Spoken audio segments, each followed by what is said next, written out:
اور صاحب میڈیا میں ان کا بڑا مہیما منڈن ہوتا ہے کہ صاحب یہ ہے دیش کے سچے مسلمان، یہ دیش بھکت مسلمان ہیں۔ معاف کرنا، دیش کا سنویدھان ہم سے یہ نہیں کہتا ہے کہ مسلمان تب اچھا ہندوستانی بنے گا جب وہ دوسرے مذہب کی تعریف کرے گا، بلکہ ہمارے دیش کی تو یہی خاصیت ہے، یا ہندو ہندو رہ کر، مسلمان مسلمان رہ کر، سکھ سکھ رہ کر، عیسائی عیسائی رہ کر، یہودی یہودی رہ کر، بودھ بودھ رہ کر، ہر مذہب والا اپنے مذہب پر رہ کر ہندوستانی ہے، اور ہندوستان کا سنویدھان اور آئین اسے اپنے مذہب پر عمل کرنے کی آزادی دیتا ہے۔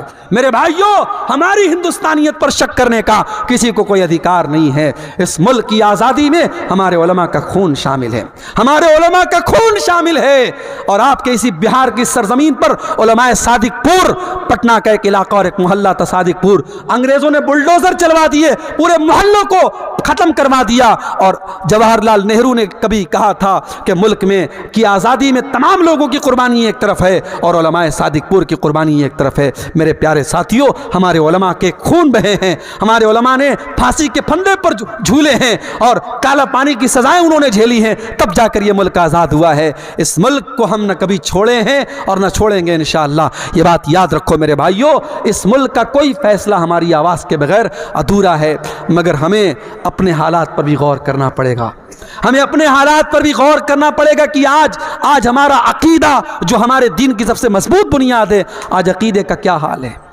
آج ہم نیوز میں جب دیکھتے ہیں فلاں جگہ مسلمان لڑکی اسلام چھوڑ کر کے فلاں مذہب میں داخل ہو گئی، تو ہمارے سر تو شرم سے جھک جاتے ہیں، ہمیں شرم آتی ہے کہ پیار اور محبت میں اتنی طاقت ہے کیا؟ فیس بک اور انسٹاگرام پر کسی نے آئی لو یو بول دیا، محبت کے اقرار کر دیا، تو ہماری مسلمان بہن اس کے پیار میں اتنی بچ گئی کہ اسلام کو اس نے چھوڑ دیا۔ کیا ہماری تربیت میں اتنی کمی تھی میرے بھائی؟ نہیں میرے بھائی، کہیں نہ کہیں تو پانی مر رہا ہے، کہیں نہ کہیں تو کمی ہو رہی ہے، ورنہ ہمارے اتہاس، ہماری تاریخ میں تو ان عورتوں کا تذکرہ ہم نے پڑھا ہے۔ سمیہ بنت خیاط نام کی اس عورت کو دیکھو، اس کے شوہر کے سامنے اور اس کے جوان بیٹے کے سامنے جب ابو جہل نے کہا تھا کہ اے سمیہ تو محمد کا دین چھوڑ دے، تو اسلام چھوڑ دے ورنہ ہم تجھے ختم کر دیں گے، سمیہ نے کہا میں اسلام کو نہیں چھوڑ سکتی۔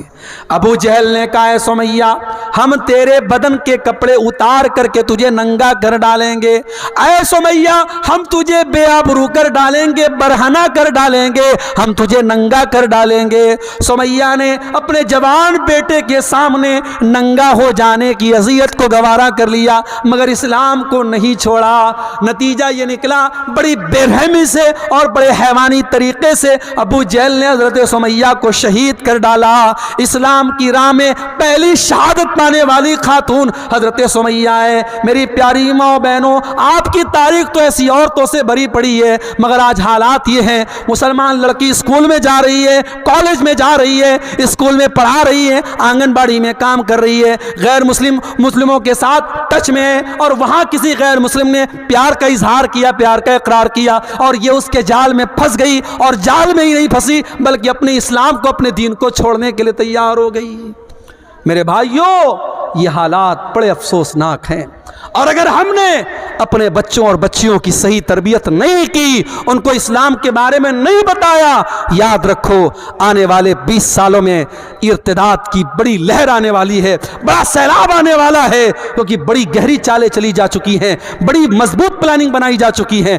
حالانکہ ہمارا ایمان اپنے رب پر ہے، واللہ خیر الماکرین، پلاننگ کرنے والے اپنی پلاننگ کرتے رہیں گے اور اللہ کی اپنی پلاننگ چلتی رہے گی۔ اور اکبر الہ آبادی نے کہا تھا اسلام کی فطرت میں قدرت نے لچک دی ہے، اتنا ہی یہ ابھرے گا جتنا کہ دباؤ گے، نور خدا ہے کفر کی حرکت پہ خندزن، پھوکوں سے یہ چراغ بجھایا نہ جائے گا۔ کوئی مرتد ہوتا ہے، کوئی اسلام کو چھوڑ دیتا ہے، اللہ کی قسم اللہ کا کوئی نقصان نہیں کر سکتا، اسلام کا کوئی نقصان نہیں کر سکتا، نقصان تو اس کا اپنے آپ کا ہوتا ہے۔ اللہ قرآن میں کہتا ہے وَمَن يَرْتَدِدْ مِنْكُمْ فَيَمُتْ وَهُوَ كَافِرٌ فَأُولَئِكَ أَصْحَابُ النَّارِ، جو مرتد ہو کر کے مر جائے، جو اس حال حالت میں مر جائے کہ وہ ایمان کی حالت میں نہ مرے، کفر کی حالت میں مر جائے، تو وہ دنیا اور آخرت میں فَأُولَٰئِكَ حَبِطَتْ أَعْمَالُهُمْ فِي الدُّنْيَا وَالْآخِرَةِ، دنیا میں بھی اس کے اعمال برباد اور آخرت میں بھی اس کے اعمال برباد ہو جائیں گے۔ وَأُولَٰئِكَ أَصْحَابُ النَّارِ، اور وہ جہنم میں جانے والے ہیں۔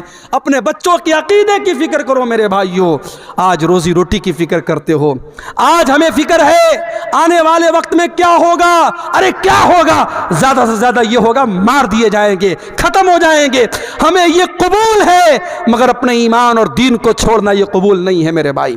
ہم مر جانا قبول کر لے، ہم ختم ہو جانا قبول کر لے، مگر ایمان اور توحید سے سمجھوتا کرنا قبول نہ کریں۔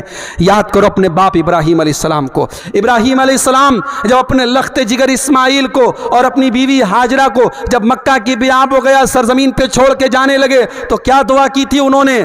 کہا تھا وَجُنُبْنِي وَبَنِيَّ أَن نَّعْبُدَ الْأَصْنَامَ، پروردگار میرے بیوی بچوں کو اے اللہ تو شرک سے بچانا، بت پرستی سے بچانا، اے اللہ میری اولاد کو تو شرک سے بچانا۔ جب ابراہیم علیہ السلام جیسے پیغمبر کو اپنے بچوں کی فکر ہے، اپنی اولاد کے عقیدے کی فکر ہے، ہماری اور آپ کی کیا اوقات ہے میرے بھائی؟ ہمیں اور آپ کو اپنے بچوں کی عقیدے کی فکر ہونی چاہیے۔ بچپن سے اپنے بچوں کو اسلام کا عقیدہ سکھاؤ، توحید کا عقیدہ سکھاؤ۔ اور اسی لیے میں کہتا ہوں اگر آپ کا بچہ اسکول میں پڑھتا ہے، کانوینٹ میں پڑھتا ہے، مجھے کوئی پرابلم نہیں ہے، مگر اپنے محلے کی اور گاؤں کی مسجدوں میں اتنا بہترین مکتب قائم کر دو اور اپنے گاؤں کے مدرسے کو اتنا مضبوط کر دو کہ آپ کا بچہ اسکول سے پڑھنے کے بعد اور کسی کانوینٹ سے پڑھنے کے بعد اگر 1 گھنٹہ بھی اس مدرسے کے مولوی صاحب سے پڑھ لے تو اس کا دین مضبوط ہو جائے۔ اتنا مضبوط اپنے مدرسے اور مکتب کو کر دو۔ میرے بھائیوں، آج توحید اور ایمان کی کمزوری کا دور ہے، اور اسی دور کی طرف اشارہ کرتے ہوئے اللہ کے نبی نے فرمایا تھا بادروا بالاعمال فتنا، اے لوگوں نیکی کرنے میں جلدی کرو اس سے پہلے کہ فتنوں کا دور آ جائے، اور اتنے فتنے آ جائیں گے یصبح الرجل مومنا ویمسی کافرا، صبح کو ایک انسان مومن ہوگا اور شام کو کافر ہو جائے گا، اور شام کو مومن ہوگا اور صبح کو کافر ہو جائے گا۔ ایمان کی ویلیڈیٹی 12 گھنٹے کی بھی نہیں ہوگی، ایمان اتنا کمزور ہو جائے گا۔ اللہ کے نبی نے فرمایا یبیع دینہ بعرض من الدنیا، ایمان کا سودا کیا جائے گا اور چند ٹکوں کے عوض ایمان بک جائے گا۔ میرے بھائیو، آج ایمان بک رہا ہے اور حالات اس کگار پہ پہنچ چکے ہیں، ہمیں اپنے توحید اور ایمان کی حفاظت کرنی پڑے گی۔ اللہ کی مدد کیوں نہیں آ رہی؟ 2 اور پوائنٹ بیان کر کے بات ختم کروں گا۔ اللہ کی مدد اس لیے بھی نہیں آ رہی ہے، معاف کرنا اگر برا لگے تو، اللہ کی مدد اس لیے بھی نہیں آ رہی ہے کیونکہ ہم حرام خور ہو گئے ہیں۔ اسی بہار کی سرزمین سے میرے پاس فون آیا، سیمانچل سے فون آیا، شیخ صاحب اگر ہمارے علاقے میں تقریر کرنا تو ذرا اس پر بھی بولنا۔ بیاج خوری بڑھ رہی ہے مسلمانوں میں، بیاج کی رقم کھانے کا شوق بڑھ رہا ہے۔ کسی زمانے میں لوگ بیاج مجبوری میں دے دیتے تھے مگر لیتے نہیں تھے، مگر آج کتنے مسلمان ہیں جو پیسے والے ہیں، تجھے 1 لاکھ روپیہ چاہیے، چل دے دیتا ہوں، لیکن مجھے ریٹرن میں 1,05,000 دینا، 1,10,000 دینا۔ بیاج کھلم کھلا کھا رہا ہے مسلمان۔ اس مسلمان سے کہو تو اپنی ماں کے ساتھ زنا کرے گا کیا؟ دونوں کان پکڑ لے گا، کیسی بات کر رہے ہو؟ ماں کے ساتھ زنا کرنے کی بات کوئی سوچ بھی نہیں سکتا۔ ارے اپنی ماں کے ساتھ زنا کرنے سے بڑا گناہ ہے سود کھانا، کیونکہ ماں کے ساتھ زنا کرنے والے کے بارے میں اللہ نے یہ نہیں کہا کہ جو اپنی ماں کے ساتھ زنا کرتا ہے وہ اللہ سے جنگ کرتا ہے، رسول سے جنگ کرتا ہے، مگر بیاج خور کے بارے میں اللہ قرآن میں کہتا ہے فَإِن لَّمْ تَفْعَلُوا فَأْذَنُوا بِحَرْبٍ مِّنَ اللَّهِ وَرَسُولِهِ، اے بیاج کھانے والے اگر تو نے بیاج کھانا نہیں چھوڑا تو آ جا اللہ سے جنگ کر لے، رسول سے جنگ کر لے۔ ہے کسی میں طاقت؟ ہے کسی کی اوقات؟ ہے کسی کی حیثیت کہ وہ اللہ سے جنگ کرے، وہ رسول سے جنگ کرے؟ میرے بھائیوں، بیاج خوری بڑھ رہی ہے، اور دوسری چیز میرے نوجوانوں، جوئے کی لت بڑھ رہی ہے۔ آج کل نئی نئی کمپنیاں آ رہی ہیں کرپٹو کے نام سے، فلاں کمپنی میں پیسہ لگا دو، فلاں کمپنی میں پیسہ لگا دو۔ مجھے لوگوں نے بتایا حافظ صاحب بھی لگا رہے ہیں، امام صاحب بھی لگا رہے ہیں، مولوی صاحب بھی لگا رہے ہیں، اور کہتے ہیں مولوی صاحب کی جائز ہے۔ کیسے جائز ہے بھائی؟ کہتے ہیں بزنس ہو رہا ہے۔ کیا بزنس ہو رہا ہے بھائی؟ یہ تو نہیں پتا، لیکن بزنس ہو رہا ہے۔ کوئی بزنس نہیں ہو رہا ہے۔ یہ جتنی کمپنیاں آئی ہیں، میٹا فلا فلا فلا اور کرپٹو فلا اور فلا فلا، یہ سب فراڈ ہے، دھوکہ ہے۔ لکھ لو میری بات، آج 2024 میں کہہ رہا ہوں، 2025 تک کئی کمپنیاں بھاگ چکی ہوں گی۔